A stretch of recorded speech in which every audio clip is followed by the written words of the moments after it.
everyone, today we'll discuss about renal failure.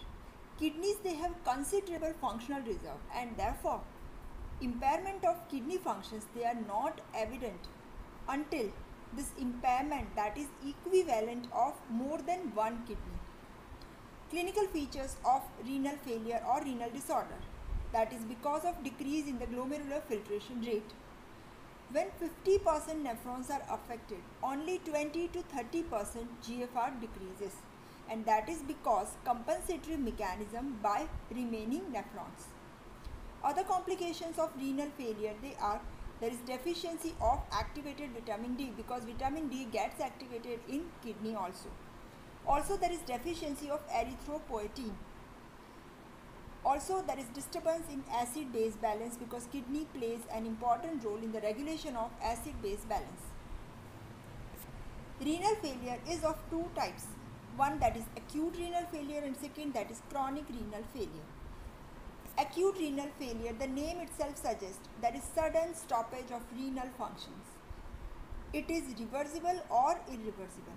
Now, causes of acute renal failure, they are depending on the type of failure, that is whether the cause is above the kidney, that is pre-renal cause, or renal cause, the cause is there in the kidney, or post-renal cause. So pre-renal causes are poisons, either because of lead or mercury or carbon tetrachloride. Renal ischemia, decreased blood flow to the kidney, results in renal failure. Hypotension, that decreases blood flow and that also results in kidney failure. And severe transfusion reaction, that results in antigen-antibody reaction that blocks the kidney vessels. Renal causes are acute nephritis, they may lead to failure of the renal functions, and acute tubular necrosis. Post-renal causes are blockage of ureter, because of renal calculi, they may get impacted in the ureter and it blocks the ureter, or maybe because of tumor, or prostate gets enlarged, or carcinoma of the bladder. They may also affect the kidney functions. Clinical features of acute renal failure, they are oliguria, that is decrease in the urine output, anuria, that is absence of urine output, hematuria. In some of the kidney disease, blood is present in the urine. Proteinuria, proteins they also pass in the urine. Because of the failure of the kidney function, the person is having edema also, increase in the interstitial fluid collection.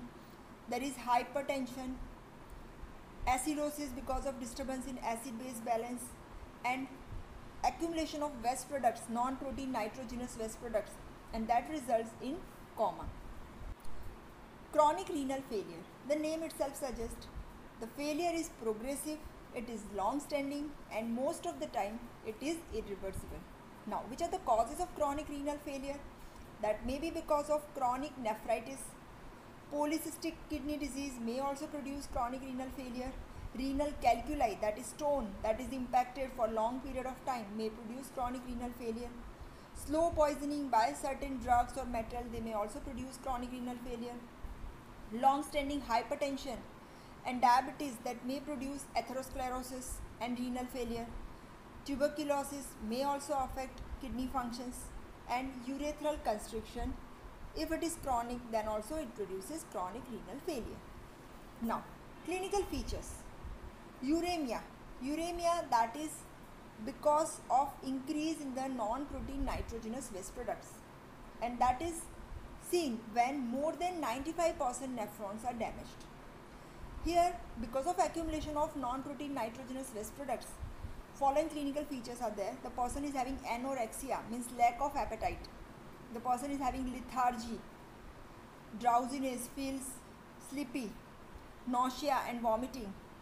Sometimes skin pigmentation are there. Muscles, they get twitching, convulsions. Because of all these waste products may get accumulated, person may be confused, and if it is not treated, the person may go into coma. Other clinical feature is acidosis. As we have discussed, kidneys, they are important for regulation of acid-base balance. So in failure, there is increase in the acids and acidosis. Edema is there, that is accumulation of fluid in the interstitial spaces. anemia because of lack of erythropoietin secretion, hyperparathyroidism, that is because of decreased activation of vitamin D3, and decrease in the vitamin D that results in decrease in the blood calcium level, and when blood calcium level decreases, parathyroid hormone secretion increases, so that results in hyperparathyroidism. So this is all about chronic renal failure.